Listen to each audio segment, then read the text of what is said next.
Eu estou estudando muito a história da Itália, tá? Vocês não têm noção do quanto que eu estou estudando a história da Itália. Eu vou dormir escutando audiobook de história da Itália. Eu só estudo história da Itália agora. Desde, desde a pré-história italiana até. Ai, Deus. Veja bem, esse texto aqui é um texto que eu fui apresentado a ele na faculdade e tal, e eu voltei a lê-lo por causa do Haddad. O Haddad tem costume de mencionar a influência muito pessoal, inclusive, que o Arrighi tem sobre ele e tal. Eu já li esse texto.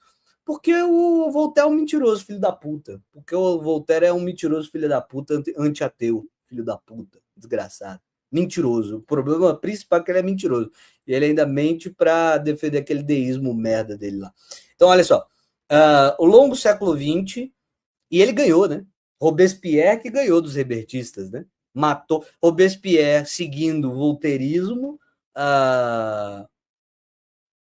o, uh, matou os rebertistas que defendiam a divulgação do ateísmo, e aí na hora que matou os rebertistas, perdeu a base de apoio, porque os rebertistas não só eram defensores do ateísmo, mas era quem era ligado ao sans-culotte de verdade. Né?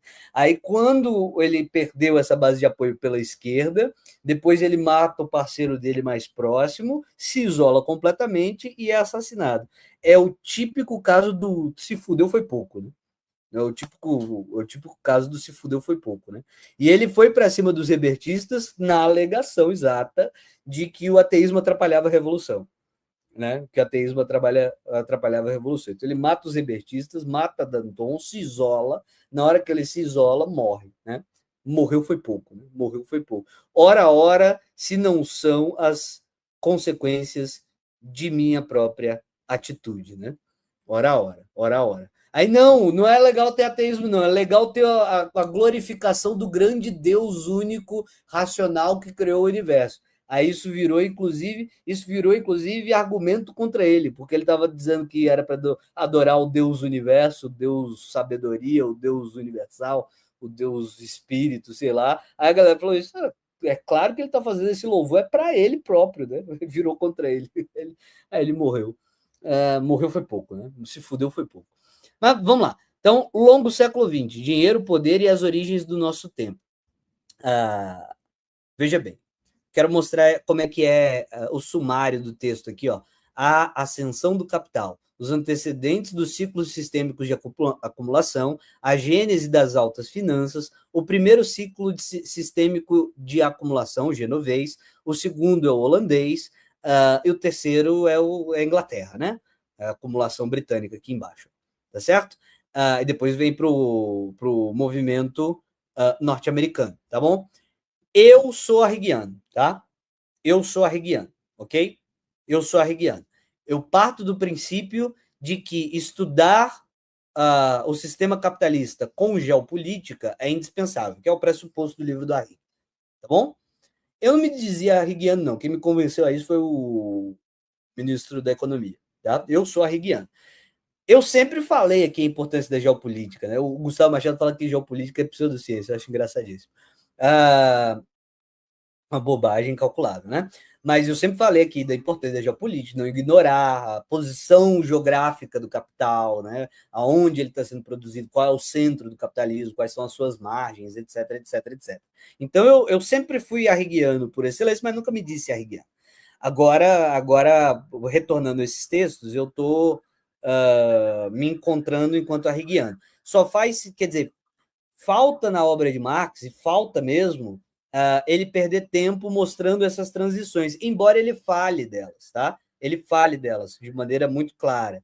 Né? O desenvolvimento do capitalismo é o desenvolvimento da estrutura das cidades comerciais, e aí que a gente está falando daquilo que permitiu a renascença cultural, porque antes de acontecer uma renascença cultural no século XIV, XV, tem o desenvolvimento de uma renascença citadina, uma renascença comercial, que acontece, inclusive, especificamente por causa das cruzadas, aonde a produção de Gênova e Veneza, dos barcos e da estrutura daqui para lá, né, da gente ir de Itália para Oriente Médio, criou as redes comerciais necessárias para o desenvolvimento da base mercantil, desenvolvimento dos primeiros sistemas financeiros complexos italianos, etc, etc, etc. Tá? Então, eu não tenho dúvida de que o primeiro ciclo econômico pode ser chamado esse aqui, que de estrutura de capital, pode ser esse baseado na estrutura de Gênova. Né? Ele coloca como centro de Gênova. Talvez eu discorde dessa associação de que o centro do sistema seria Gênova. Né? Eu diria que dá para colocar mais capítulos nessa coisa, que o sistema central mesmo é Veneza, e que, na verdade, o sistema como um todo não é exatamente centralizado numa única cabeça, seria melhor dizer assim, pensar, em vez de um cérebro central, como Gênova, como centro, você pensar em neurônios, né? Neurônios, pensar em estruturas centrais. Então, tem uma estrutura central em Gênova, outra estrutura central em Veneza, e outra estrutura central, e a principal, mais forte de sistema econômico mesmo, né? Em Florença, né? Que é, inclusive, onde vai dar o renascimento, a base do renascimento cultural é ali, o início do renascimento cultural é ali, e não é à toa que é ali, né? A base do renascimento cultural é ali exatamente porque você tinha um sistema financeiro complexo que dava acumulação de capital que servia para você financiar artes e trelas, né? Artes e trelas. Tá certo? Então, o que eu quero mencionar para vocês é o seguinte: eu estou bastante concentrado na Itália por agora, e nesse momento exatamente estudando o processo de renascimento que vai dar a base, o renascimento comercial, não cultural. Eu estou dizendo que o renascimento cultural, lá para a altura do século XV e XVI, esse renascimento que começa no século XIV, o cultural, ele só é possível por causa do renascimento mercantil, ou seja, o renascimento cultural vem a reboque do renascimento mercantil, ainda na época dos cruzados. Então, e na verdade é isso que eu quero comentar, tá? O camarada falou assim: aprendi no Assassin's Creed 2 do Ezio. Pois bem, aqui que eu queria chegar mesmo, tá? O renascimento cultural do Ezio, tá? Do Ezio, do Assassin's Creed 2. Os Illuminati da Baviera, do iluminismo francês, né? Da Baviera veja, vamos lá. O capitalismo concentra poder. Ele concentra poder. Todo mundo sabe que concentra poder. A leitura marxista é de que essa concentração de poder acontece e é tudo desorganizado. O poder acontece, a concentração de poder acontece. Se a concentração de poder acontecesse, se todo mundo controlasse tudo, quando concentrasse esse poder, o resultado que você tinha que tirar era que os grandes primeiros estados gigantescos modernos deveriam ser a Itália. Não são, né? Não são. A Itália só vai se unificar no século XIX, né? Não é isso? Então, não há exatamente um controle. Há poder concentrado, mas controle não há. Essas cidades comerciais, como Veneza, como Gênova, que são cidades comerciais, são cidades burguesas em seu sentido próprio. São pequenas republiquetas semi-independentes do Sacro Império Romano Germânico. Para todos os efeitos, o Sacro Império Romano Germânico não manda porra nenhuma nesses locais. Eles têm legislação própria, governo próprio, e são mantidas por estruturas administradas e regras escolhidas pelos comerciantes que lideram aquelas cidades, certo? São cidades burguesas em seu sentido natural, certo? O exemplo mais claro de nascimento de cidade burguesa são essas cidades comerciais como Veneza e Gênova. Elas, ou como Florença, que é também um exemplo nesse sentido, que tem uma regra própria, que tem uma independência, que tem um exército próprio, etc, etc, etc. Isso são cidades burguesas clássicas, né? Elas não controlam todo o fluxo, elas concentram poder, mas isso é feito num sistema caótico e de competição. Sistema caótico e de competição. Para acontecer a transição, por exemplo, quem fez as grandes navegações aqui? O primeiro que chegou aqui, Colombo, né? Colombo veio de onde? Veio de Gênova. Exatamente porque, para ser grande comerciante, nessa saída da média entrada na moderna, era muito comum você ser um grande comerciante, um grande mercador, saber a estrutura, ter sido educado, ter dinheiro para poder fazer grandes navegações. Vi de Gênova, natural. Mas ele veio pedir dinheiro de alguém, porque tinha nascido uma nova capacidade de estruturação, que o grande Estado de tendência absolutista ele consegue tributar todo mundo e financiar. E aí ele vai primeiro em Portugal, inclusive, não consegue, porque Portugal diz não sou doido, e aí vai na Espanha, e na Espanha ele consegue o financiamento. Então, o que nasceu de novo em relação ao capitalismo, essa formação inicial, esse protótipo de capitalismo que tinha em Gênova e Veneza? Que nasceu de novo? A capacidade do Estado moderno fazer grandes tributações e financiar grandes expedições como essa, certo? Você tem um dinheiraço sobrando para fazer esse financiamento. E, inclusive, Espanha e Portugal tinham capacidade de pedir para os financistas italianos. Mas aí o poder político vai deslocar-se, porque nasceu uma ferramenta nova, que é o Estado moderno. O Estado moderno tem uma capacidade tributária muito grande e que vai dar a capacidade para Portugal e Espanha saírem na frente no processo colonial. Portugal primeiro, Espanha logo na sequência. Depois vai se desenvolver nesse ciclo aqui, então ele não fala de Portugal e Espanha, né? Ele não considera o nascimento do Estado moderno dentro desses ciclos, mas eu considero. O nascimento do Estado moderno não é suficiente para vencer o sistema de acumulação do sistema holandês, que ao invés de você tributar, vai nascer uma nova ferramenta. Ao invés de eu tributar e financiar as navegações, eu vou jogar o projeto da navegação no mercado financeiro. E aí eu posso tributar, né? Ou seja, acumular o dinheiro, pegar o dinheiro acumulado, não só das cidades que eu administro, mas de investidores além da minha fronteira. Aí você tem capitalismo de verdade. Na estrutura holandesa, é capitalismo mesmo.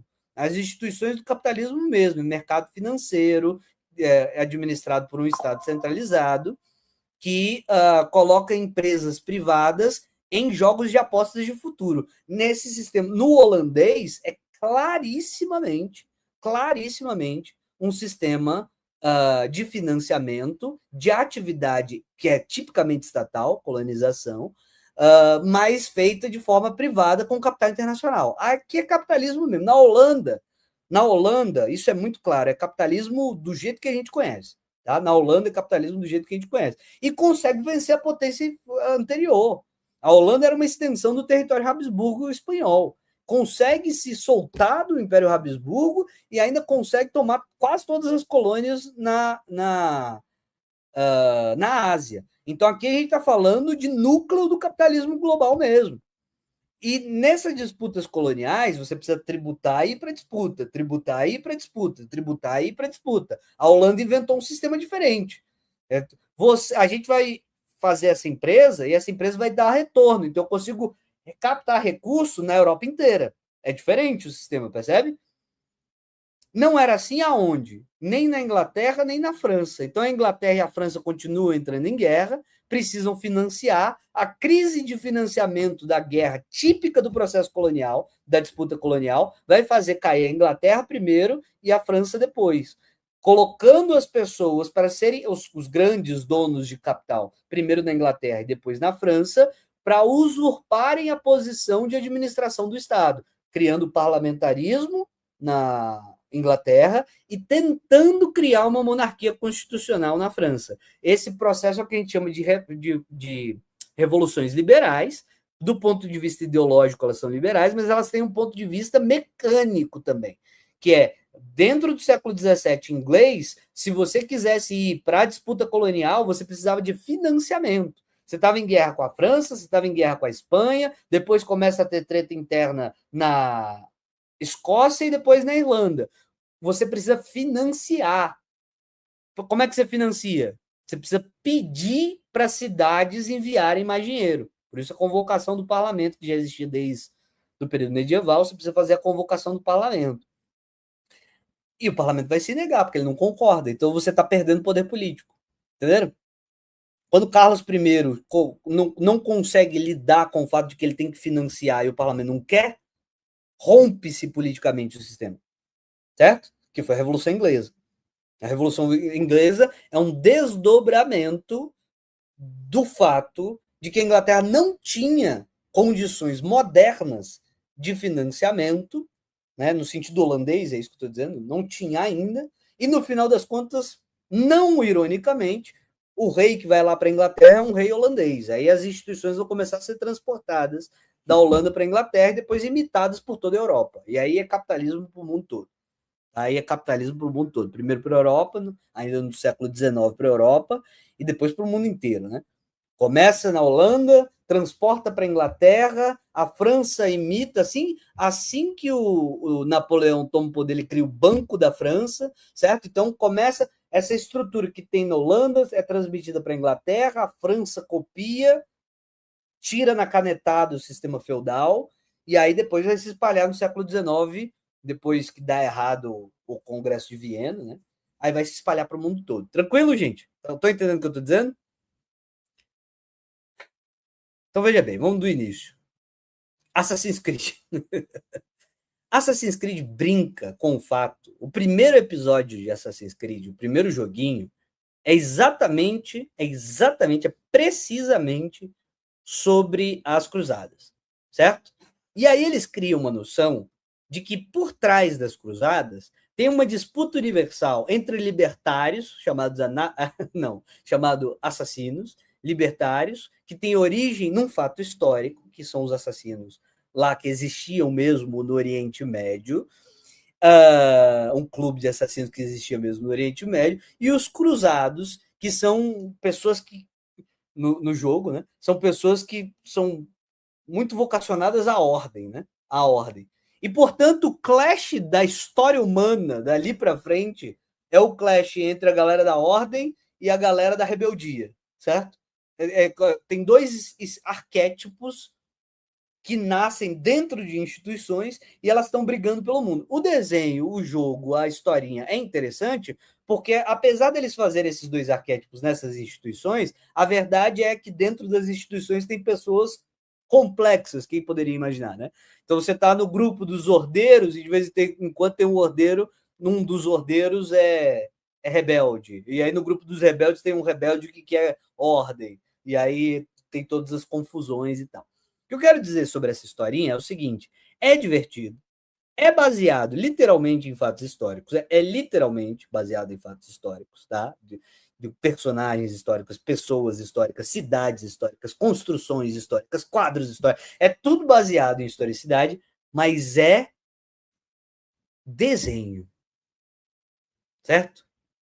Você não pode assistir aquela merda e não saber que é baseado em fatos históricos, mas dali ele tira a merda que ele quiser, tá? Então, porra, ok? Tá certo? Entenderam? Entendem isso? Entendem isso? É baseado, tem referência na história, não é?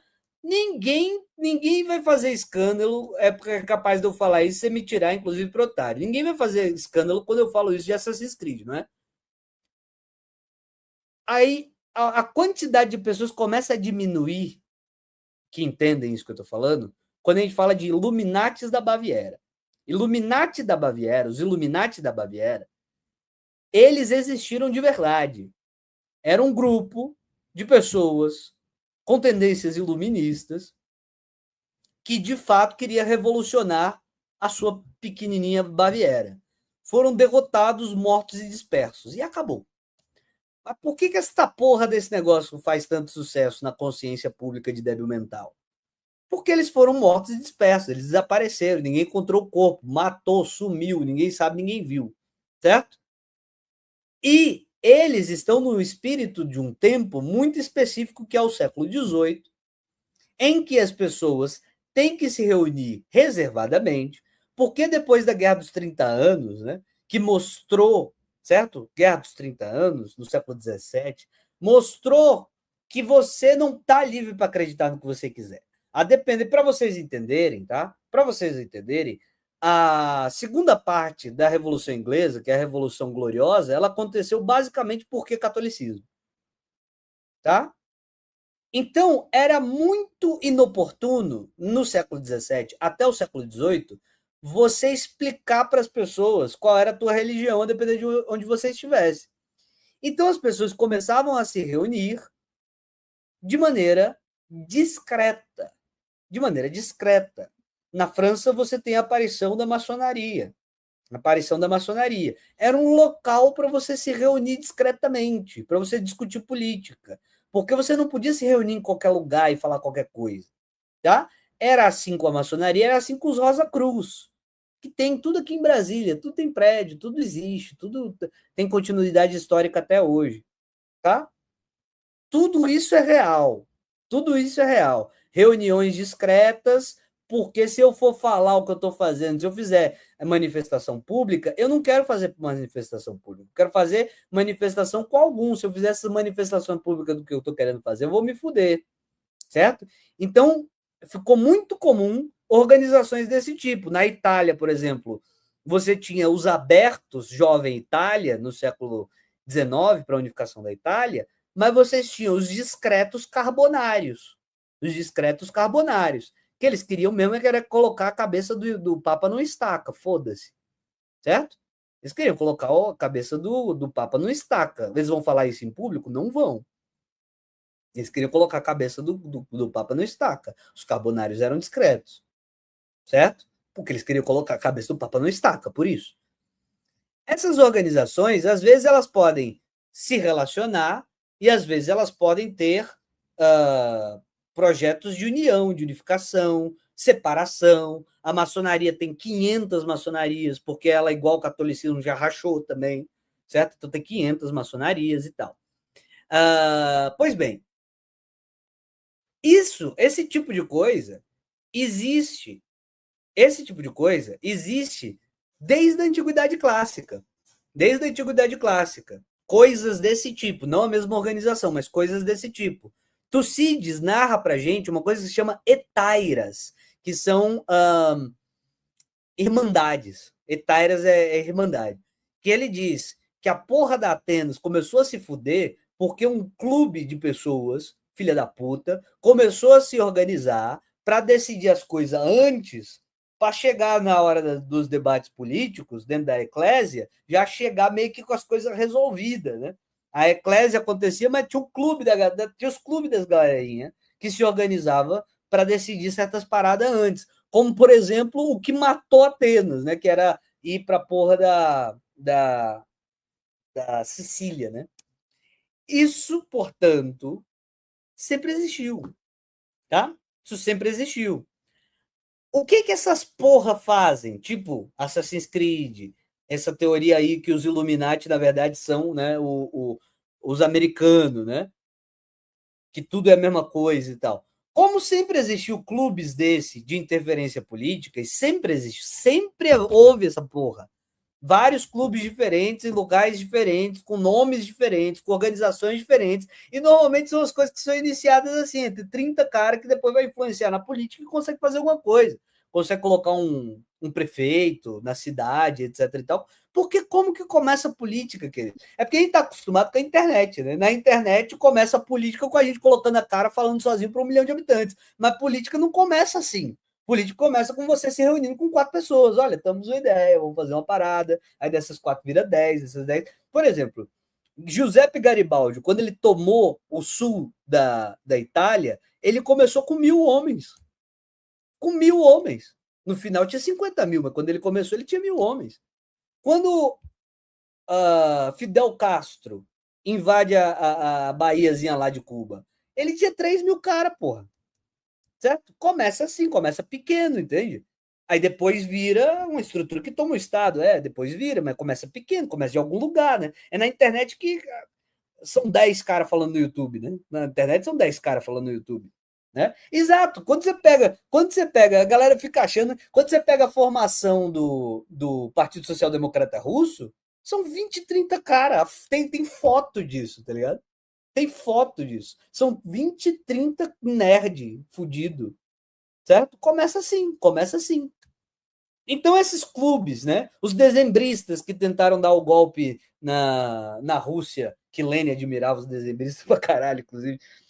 tinha até a estátua dos dezembristas na Rússia, na época de Lenin. Na época de Lenin, não, mas como fruto dessa admiração que ele tinha. Né? Começa assim, começa 10, 20, cara. 20 vira 30, 30 vira 100, 100 vira 250, 250 vira 1080, 1080 vira 7500. Vai, começa assim, começa assim.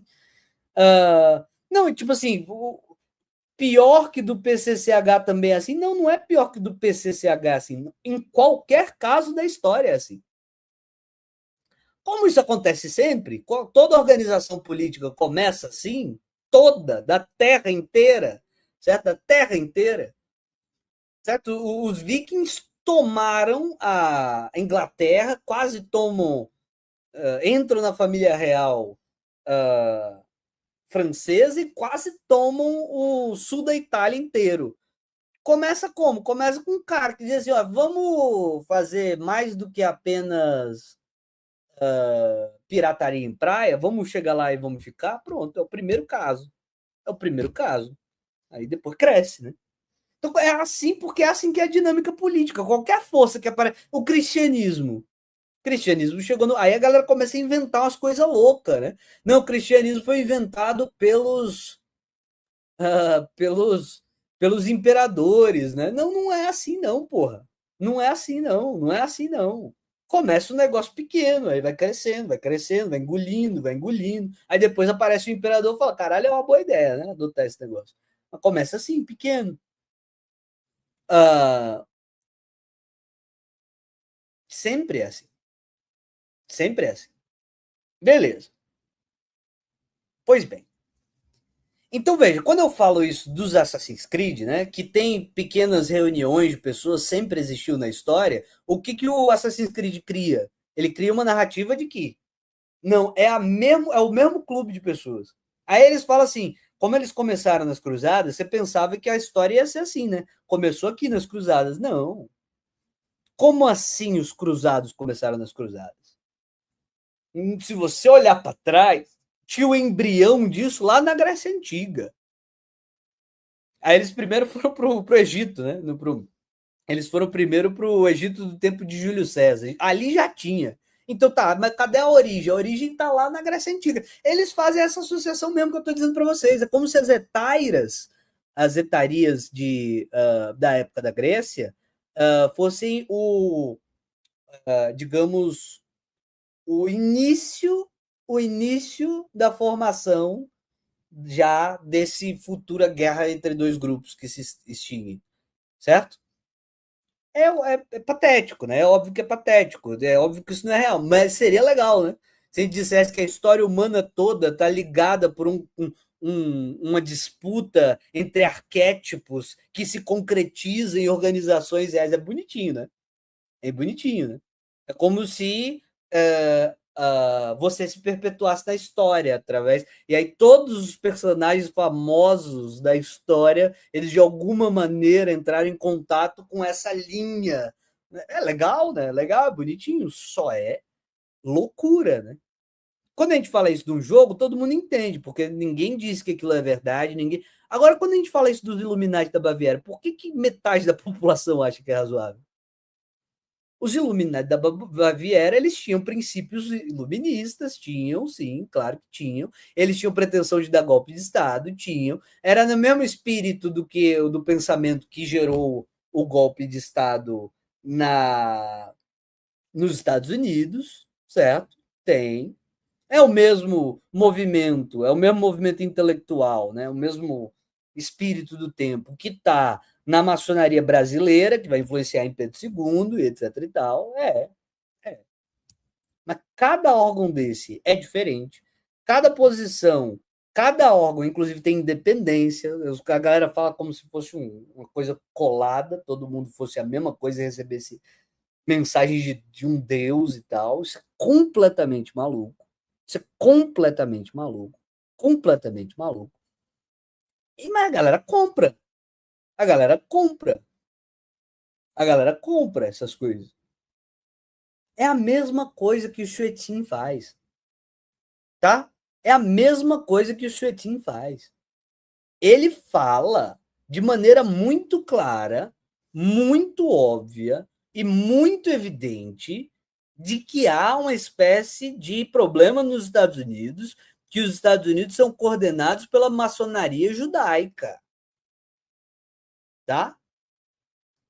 Na medida em que essas organizações do século XVIII serviram para derrubar reis, serviram para mudar regimes, serviram para e tal, a galera construiu essa discussão de que tem uma ameaça à sociedade europeia. A ameaça à sociedade europeia são esse grupo secreto satânico que toda vez que você vê um grupinho se reunindo para derrubar o Estado, para mudar governo, todos esses grupos são o mesmo grupo, mas não são, né? Os dezembristas são um grupo, os carbonários são outro grupo, eles influenciam na política, são organizações discretas, têm mais ou menos o mesmo modo operandi? Tem, porque qualquer organização discreta que tenta dar plot em política vai fazer esse tipo de coisa. Mas eles às vezes exageram o poder que essas comunidades têm, por exemplo, que os carbonários têm. Quem ganhou na prática foi a Jovem Itália e o Il Surgimento. O Il Surgimento é um movimento conservador. Quem ganhou foi quem unificou a Itália. Não foi o Garibaldi que unificou a Itália e virou o deus do mundo. Ele se submeteu para aquele projeto que ele queria, a partir ele era da Jovem Itália, né? Ele se submeteu ao projeto, ele era republicano, ele viu que o projeto dele não ia dar certo sozinho, ele se aliou a quem tinha poder para fazer isso. Quem tinha poder para fazer isso? Piemonte Sardenha, o Conde de Cavour. Então ele foi com a monarquia constitucional, o projeto dele era a república. E aí? Ele desistiu do projeto da república. Ele desistiu de colocar a cabeça do Papa na estaca. Ele queria colocar a cabeça do Papa na estaca, não conseguiu. Ele desistiu. Porque ele percebeu que entre o meu plano e essa outra força muito poderosa aqui do Cavour. Fazer o quê? Vitor Emanuel II. Fazer o quê? Vitor Emanuel. Vou fazer o quê? Não tenho força. Vou me aliar com quem tem. E essa dinâmica é a dinâmica do mundo, né? A gente tem projetos, a gente tenta fazer os projetos, não consegue, se junta com a outra força, vamos ver se agora vai, às vezes não, né? Ou não é isso que está acontecendo na política nossa, ou a porra do idiota do Moro, ele não veio como um cara sozinho, aí depois ele queria ser presidente da República, aí ele voltou para trás, aí ele queria ser ministro do não sei o quê, aí ele abriu aquele rabo fedorento dele para o Bolsonaro, aí ele brigou com o Bolsonaro e disse que o Bolsonaro é um bandido, agora o Bolsonaro já é legal de novo, porque agora o Lula nem ganhou a eleição de verdade. Não é assim. É assim na história toda, em tudo quanto é grupo. É assim ou não é assim na história toda, em tudo quanto é grupo? São vários grupos. Isso é a dinâmica de poder. As pessoas se aliam, elas conversam debaixo do pano, elas desligam o celular, elas falam. Semana que vem, olha, a gente vai fazer isso. É assim, isso é assim, é assim. O MBL foi assim, o idiota do Ciro Gomes tentou fazer isso por debaixo dos panos lá no Ceará. Tomou um revés da mulher do Bolsonaro, Ciro Gomes mostrando que é mais burro, mais estúpido do que a mulher do Bolsonaro, né? Que ele tentou fazer articulação, ela se aproveitou da informação que ela tinha para queimar o cara, aí quebrou a articulação. É assim. Isso é política. Sempre foi assim, política. Sempre foi assim. A política de pequeno poderosinho, tá? A política de pequeno poderosinho, que se alia com outro pequeno poderosinho, tudo nas costas da população, isso é a história da política, porra. Isso é a história da política. Isso é a história da política. Agora, se você vai dizer que os Estados Unidos é o problema que é, porque tem uma organização maçônica judaica, eu não sei porque o Chuetin sugere isso. Não sei mesmo. Não sei mesmo. Eu acho, eu vou dar minha opinião agora, eu acho que este merda faz isso porque ele realmente quer ver o circo pegar fogo. Tipo assim, eu acho que ele pensa o seguinte: eu quero que esses Estados Unidos se foda. Eu quero que esta merda entre em combustão espontânea. Vai aparecer fascismo aqui, vai aparecer nazismo explícito, antijudaísmo contra a burguesia e tal. Vai aparecer? Foda-se. certo? Às vezes é, às vezes é. Eu estou dando a minha opinião. Daqui para trás, eu estava explicando para vocês o problema dessa merda, né? Quer dizer, você acreditar nessa merda de verdade, se acreditar nisso, eu estava tentando explicar até agora porque você não pode acreditar nessa merda. Porque, tipo assim, é você pegar dinâmicas que existem no mundo e elevar isso ao centro da narrativa do universo, num clash da história dos arquétipos, da estrutura da consciência, porque Jung já dizia, né? Você é retardado, se você acredita nisso. Agora, ele pode ser retardado? Pode ser. Mas eu acho que alguns desses caras, eu acho que é o caso do Suetin, ele realmente funciona. Pode ser psyop chinês, não sei, não sei. Mas é uma coisa, tá? É uma coisa que eu acho, posso estar errado, mas eu acho que a ideia é meio que jogar merda no ventilador, no sentido de, veja bem, gente, é um sentido que eu acho que é esse, expresso esse sentido. Vou dizer o que eu acho, tá? Vou dizer exatamente o que eu acho. Eu acho que esse filho da puta sabe que ele é um mentiroso. Ele não tá falando que ele é doido, ele sabe que ele é um mentiroso. Mas na medida em que ele sugere que os Estados Unidos são guiados pelo judeu internacional e na prática da geopolítica atual, os Estados Unidos não têm como se desvincular, seja pela política interna, seja pela política geopolítica mesmo, do Estado de Israel. Se tem gente dentro dos Estados Unidos que acha que tem o judeu internacional, eu vou boicotar a política. A política, a relação entre Estados Unidos e Israel, eu vou boicotar esse meio de campo, entendeu? Eu acho que ele faz exatamente isso. Eu acho que o objetivo é esse. Na medida em que. Mas eles vão começar a dizer que. Foda-se, isso aí é um problema que eles vão ter que resolver. Certo?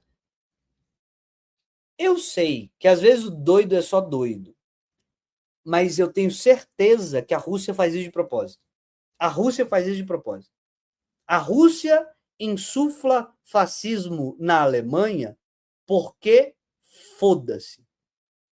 A ideia de insuflar o fascismo na Alemanha por parte do, do Putin, e ele faz isso de propósito, é o seguinte: vai ter fascismo na Alemanha? Vai? Pois não é na minha casa, né? O problema é de vocês. O que o Putin quer? O Putin quer um grupo qualquer que defenda que tem que acabar com a União Europeia, que tem que acabar com a OTAN, que tem que acabar com a porra que seja, e que a Europa acostume-se a estar aliada com a Rússia. Se isso vem de um partido fascista, se isso vem de um partido comunista, se isso vem do Partido Social Democrata, se isso vem do Partido Liberal, foda-se. Não é a AfD que está falando isso? Não é a AfD que está defendendo dentro da Alemanha o fim da União Europeia? Foda-se. Para o Putin é assim. Para o Putin é tão simples quanto isso. A Rússia ajudou a vitória de Trump. Aí a galera ficava me questionando: ah, mas veja bem, Pedro, veja bem, mas isso aí não vai contra. Eu tô falando. Putin fez isso porque ele sabe que a porra do Trump vai desestabilizar os Estados Unidos. Ele controla, não. Às vezes o tiro vai vir, pode voltar e voltar na culatra. Mas o que a gente estava ouvindo de notícia recentemente? Que quem mais está ganhando com a guerra no Irã é a economia russa. Eu estou dizendo que o Putin previu essa? Não, não estou dizendo que ele previu essa, que ele é o gênio, jogador de xadrez 900D. O que ele fez foi: eu vou colocar este filho da puta lá, vai causar um racha transcendental na política americana e o que vier disso é lucro. Ele vai tentar. O Trump tá doido para tentar meter um Kissinger investido na Rússia, puxar a Rússia para esse projeto de grande Ocidente. O Trump está querendo fazer isso. A Rússia mete essa merda no meio do caminho, mete essa merda no meio do caminho, ela mete essa merda no meio do caminho e foda-se, vamos ver o que dá. O que eu tô tentando dizer é que não, a live não está eclética. Todos esses papos que eu tô dizendo são o mesmo. Geopolítica é importante e não tem uma narrativa de governo universal. Não tem uma estrutura de governo universal. Quem está metendo essa, como é o caso do Chuetin, eu já vi vários vídeos dele fazendo isso, ou é um enganador ou é retardado. Eu acho que o Chuetin não é retardado. Eu acho que ele é enganador. O tema é esse, certo? Tu mete Assassin's Creed e curte o negócio, legal. Tu acredita nisso? Tu é retardado. Tu mete a historinha do Illuminati para criar um filme, para criar um negócio, legal. Tu acredita nisso? Tu é retardado. Tu é retardado. Eu não acho que esse cara seja retardado. Eu acho que ele é um manipulador. Por que, que ele manipula? Eu não sei. Eu não sei por que ele manipula. Eu sei que na medida em que os Estados Unidos, o Partido Democrata, tem que apoiar, quer dizer, todo governo que entrar nos Estados Unidos, eles têm em Israel um apoio geopolítico. A geopolítica dos Estados Unidos se mudou. Veja, e teve uma época, tá? Teve uma época que havia uma disputa entre a União Soviética. Havia uma época entre a União Soviética e os Estados Unidos que eles disputavam para ver quem dominava aquela região. Começou a haver uma transição e a União Soviética desistir do Estado de Israel na medida que começou a pipocar o nacionalismo árabe. Aí a União Soviética se voltou para o nacionalismo árabe como um modo de alcançar a geopolítica na tentativa de afastar a Europa. E aí nisso começou a transição em que a União Soviética começou a ser arabifílica, né? E os Estados Unidos foi especificamente em alguns para tentar derrubar a influência da União Soviética na região. Derrubou o Irã, inclusive. Essa história é super curiosa. Essa história é super curiosa. O Irã só é essa merda que é, e essa merda, sim, é uma merda o Irã. Só é essa merda porque antes, para prevenir a influência soviética na região, os Estados Unidos derrubou, com a ajuda da Inglaterra, derrubaram o governo de lá e colocaram o governo dos chás. Aí veio o governo dos chás, aí o governo do chá era muito extremamente ocidentofílico, isso gerou um movimento interno que criou esse lixo atômico que é essa porra do governo do Irã.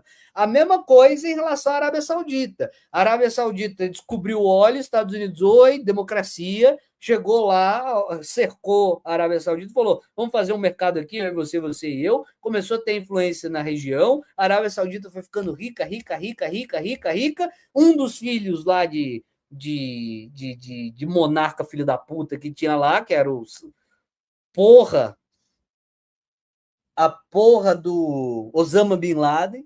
Ele vai, veja bem, eu quero criar uma facção, eu quero ser o príncipe, etc e tal. Aí foi com essa coisa de afastar a influência externa, né? A influência externa. Depois, inclusive, ainda sendo auxiliado para lutar no Afeganistão contra a União Soviética, né? Então, todo esse processo todo esse processo tem a ver com uma pequena família, um pequeno cara, não sei o quê, que quer influenciar um pequeno órgão do Irã, esse regime merda que tem lá, ele vem de um grupinho pequeno de ayatollah que visitou a França e etc. Aí ganha apoio, aí o idiota do Foucault apoia, aquele imbecil do caralho. Então, assim, é isso mesmo, são essas pequenas dinâmicas de um cara que conversa com outro cara, que briga com outro, que não sei o quê, que quer montar, que quer derrubar o rei, porque ele é assim, essa é a dinâmica da política. Sempre foi assim. Sempre foi assim. Agora, você dizer que todas essas dinâmicas elas circundam, né? Que aí o pequeno clube de Harvard é a mesma coisa que a maçonaria, que é a mesma coisa que. Não, você é retardado, você é retardado. Que é a mesma coisa das pessoas que influenciaram no controle do óleo da Arábia Saudita, que é a mesma pessoa que o Saddam Hussein, que já tinha sentado na sala. Você é retardado, você é completamente maluco, você é completamente maluco. E esse só pode ser o discurso do fascismo. Veja, quando você critica o sistema capitalista, você critica que é tanta desgovernança, é tanta maluquice, que você vai ver um idiota como o Moro saindo de apoiar para desapoiar, para apoiar para desapoiar, servindo hora a um projeto, servindo hora a outro projeto, porque é todo mundo competindo nessa merda para chegar num local de poder, nessa estrutura toda vez uma briga, toda vez um negócio, porque o sistema político se deslocou do sistema civil. O sistema civil é uma coisa, o sistema político é outra coisa. Aí você fica brigando por posto aqui do sistema político e etc e tal. O projeto de Marx, quando ele fala isso, por exemplo, no 18 Brumário, de Luiz Bonaparte, é exatamente, olha, essa porra desse descolamento do Estado cria a concentração de força que vai acabar num imbecil medíocre, catastrófico, como Luiz Bonaparte, como governante, que representa o povo, porque não tem organização social. Se a gente organizar socialmente as coisas, a gente chega no poder, esse é o projeto, né, de Marx. A gente coloca a classe no poder e ela mesma se administra, não tem esse deslocamento entre governantes e governados. Primeiro tem que tomar os meios de produção para fazer essa organização. Mas no capitalismo é assim, não tem jeito. Não tem jeito. Por isso que, inclusive, o trabalho do Gustavo Machado ele tem a ver com essa coisa, que a metafísica só é possível na formação específica de um governo específico separado. O trabalho dele, de doutorado, tem a ver com isso. Dessa estrutura do deslocamento, do nascimento de uma coisa separada da sociedade civil, que cria as noções metafísicas, ele vai mais ou menos por aí. Mas, assim, pensadores marxistas, eles não enxergam o governo como uma grande articulação dos capitalistas por trás. Isso, o trabalho do Gustavo Machado vai por aí. A metafísica é possível na medida do surgimento das polis, que a polis cria essa estrutura fantasmagórica sobre a sociedade civil. Ele vai por ali. Mas por quê? Eu não sei se a leitura dele é boa ou não, porque eu não li o livro dele ainda. Só quero dizer assim, para um marxista tem que ser por aí. Para o marxista, quando você está falando de problema do capitalismo, não é porque tem 4 caras atrás das cortinas controlando. Isso é o judeu internacional. Isso é o judeu internacional. Agora, é desesperadora a quantidade de gente que se diz marxista. As pessoas se dizem marxistas e acreditam nessa estrutura mesmo do judeu internacional governando o capitalismo. Puta merda, é assustadora a quantidade de pessoa que eu sou comunista e acredita mesmo no judeu internacional. Acredita mesmo, de coração. Tem uma cúpula atrás da cúpula e atrás da cúpula. Por que cai no judaísmo essa merda? Porque quando começa a nascer o capitalismo, ele nasce nessas cidades italianas e dentro dessas cidades italianas os judeus não foram expulsos, né? Eles migraram para guetos. Em Portugal eles foram expulsos, em Espanha eles foram expulsos, na Inglaterra eles foram expulsos, na França eles foram expulsos. Os 4 primeiros estados modernos, todos expulsaram todos os judeus. Todos. Ou você se convertia ou você era expulso. Aí porque eles eram permitidos na Itália, porque eles eram permitidos na Holanda. Aí essas cidades eram comerciais, e aí tinha um judeu ou outro que era comerciante, que era banqueiro, tinha. A cidade era comercial, porra. A cidade comercial tinha um judeu que eventualmente era banqueiro. Foi. E aí depois, quando o Oliver Cromwell toma o poder lá, ele permite também os judeus voltarem para a Inglaterra e tal. Dentro dessas cidades, permite pessoas judaicas. Aí de vez em quando tem um comerciante, tem um banqueiro que é judeu. Aí agora, o clube do mundo, o mal do mundo, está sendo organizado por um clube de capitalistas secretos guiado por judeus. Porra, dentro do comunismo, é desesperador, tá? Para mim isso é desesperador, tá? Para mim isso é absolutamente desesperador. É a criação da unidade nacional cristo-comunista que vai perseguir os grandes banqueiros judaicos, né? Puta merda, isso é assustador. Isso é assustador. Isso é assustador. Assustador. Exatamente, o vídeo do Gustavo Machado sobre a BlackRock é vídeo de marxista, né? que explica que a galera fica delirando porque não sabe como funciona, né? Aí a galera cria. Não, a BlackRock é uma organização só. Aí o George Soros, aí pô, tu pegou um judeu rico, aí a organização do mundo é um judeu rico. Porra, cara, é nazismo mesmo que tá se espalhando na sociedade. E a galera acha que tá tudo bem, né? Que a culpa é do PT, né? Ah, vá pro caralho, velho. Vá pro caralho. Vá pro caralho. Dentro do comunismo não, porra. Lênin tem audiolivro, Lênin tem texto gravado, tinha rádio na época de Lênin, tem fala de Lênin. Lênin fala assim: veja bem, gente, o problema é o sistema capitalista. Que tem um judeu rico aí na tua região, você não persiga o judeu rico, seu maluco do caralho. Tem gente, de vez em quando, tem um judeu que é rico, você vai matar a pessoa, não é isso, não. Não é isso que Marx dizia. Tem voz do Lenin tentando desarticular a tensão do fascismo que já estava acontecendo na época de Lenin, ele vivo. Porra, que merda. Que merda. A gente tá muito fudido, velho. A gente tá muito fudido, velho. A gente tá muito fudido, velho. A gente tá muito fudido, velho. Aí não, mas veja, eu não sou anti-judaico, não, é anti-sionismo. Ah, então tá bom, né? Então ok, então, né? Então tá bom, então, né? Então ok, né? Você mudou o nome, né? Então tá certo. Ó, beijo no coração de todos. Falou. Aí a pessoa fala: eu não sou contra todos os judeus, sou só contra os judeus ricos, né? É, puta merda, né? Puta merda. Puta merda. A gente tá muito fudido, velho. A gente tá muito fudido, velho. A gente tá muito fudido. Puta merda. Puta merda.